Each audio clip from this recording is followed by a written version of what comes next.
Welcome to this video tutorial guys. अब हमने बहुत सारे एड्रेसिंग मोड पढ़ लिए हैं सिक्वेंशियल मोड में, जब हमारे इंस्ट्रक्शन सिक्वेंशियल टाइप के हैं।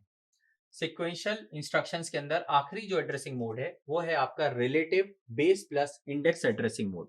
तो यहाँ पे हम कुछ कीवर्ड्स का उपयोग कर रहे हैं। पहला कीवर्ड है हमारा रिलेटिव, दूसरा कीवर्ड है हमारा बेस और तीसरा कीवर्ड है आपका इंडेक्स्ड। तो रिलेटिव से हमने पहले देखा हुआ है रिलेटिव एड्रेसिंग मोड में कि यहां पर होता है एक डिस्प्लेसमेंट, और ये डिस्प्लेसमेंट आपका 8 बिट का भी हो सकता है और ये डिस्प्लेसमेंट आपका 16 बिट का भी हो सकता है। फिर यहां पे अगला कीवर्ड है बेस। तो यहां पर आपके दो बेस रजिस्टर्स हैं, बीएक्स या फिर बीपी, और इंडेक्स में आपके पास में दो रजिस्टर्स हैं जो कि है आपका SI register, source index register, और डेस्टिनेशन इंडेक्स रजिस्टर डीआई। जब आप इन सभी का उपयोग करेंगे, जब आप डिस्प्लेसमेंट भी देंगे, जब आप बेस रजिस्टर का भी उपयोग करेंगे और जब आप इंडेक्स रजिस्टर का भी यूज करेंगे, तो वो एड्रेसिंग मोड आपका हो जाएगा relative base index addressing mode. Example के तौर पे हम लिख सकते हैं कि मेरे पास में एक इंस्ट्रक्शन है मूव, मैंने लिखा सीएल, कॉमा में सबसे पहले मैं यूज करूंगा बेस रजिस्टर का जो कि है बीएक्स, उसके बाद में मैं यूज करूंगा इंडेक्स रजिस्टर का। तो मैं कोई भी इंडेक्स रजिस्टर ले सकता हूं, तो मैंने यहाँ पे लिख लिया एसआई, और उसके बाद में मैं एसआई के बाद में मेरे को यहाँ पे कॉमा नहीं लगाना है, मुझे यहाँ पे प्लस लगाना है।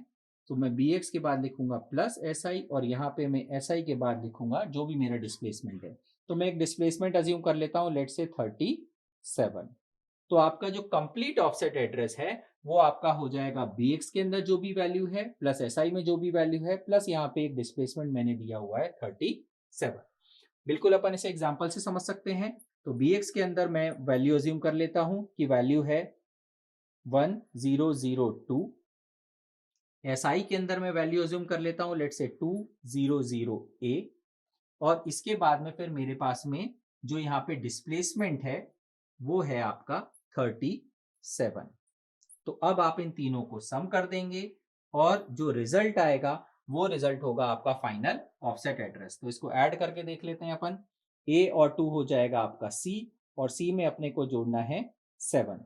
तो सी में 7 जोड़ेंगे तो सी के बाद में आएगा आपका डी, ई, फिर आएगा एफ, फिर आएगा 0 1 2। तो 1 2 3 4 5 6 और इसके बाद आ जाएगा 3। तो यहाँ पर आ जाएगा आपका, इसको सम करेंगे तो आपके पास में आ जाएगा 3, यहाँ पर एक कैरी आ जाएगी तो 3 + 1 आपका हो जाएगा 4, फिर ये 0 और ये 3। तो आपका जो हेक्साडेसिमल नंबर है वो निकलेगा आपका 3043। तो इस तरीके से आप बेस रजिस्टर का भी यूज कर रहे हैं, आप इंडेक्स रजिस्टर का भी यूज कर रहे हैं, और आप एक 8 बिट का डिस्प्लेसमेंट या फिर आप एक 16 बिट का डिस्प्लेसमेंट यहाँ पे दे सकते हैं। क्या आप इसको अपोजिट कर सकते हैं? तो बिल्कुल आप इस इंस्ट्रक्शन को अपोजिट कर सकते हैं। आप यहाँ पर मेमोरी लोकेशन की बजाय मेमोरी लोकेशन को डेस्टिनेशन में दे सकते हैं। तो आप रजिस्टर से डेटा को मूव करा सकते हैं टुवर्ड्स मेमोरी, और आप इसको अपोजिट भी कर सकते हैं कि आप जो है मेमोरी में से, जैसा कि हमने यहाँ पे देखा ही है कि मेमोरी में से डेटा आएगा आपका रजिस्टर में। यहाँ पे भी वही कंडीशन है कि आप मेमोरी से मेमोरी पर डेटा को ऑपरेट नहीं कर सकते, डेटा को मूव नहीं कर सकते हैं। तो ये आपके सभी एड्रेसिंग मोड्स हो गए यहाँ पर। हमारे जो सिक्वेंशियल कैटेगरी के इंस्ट्रक्शंस हैं उसके लिए जितने भी एप्लीकेबल एड्रेसिंग मोड्स हैं वो हमने यहाँ पे खत्म कर लिए हैं। So this is all I have for you in this particular lecture. Thank you so much.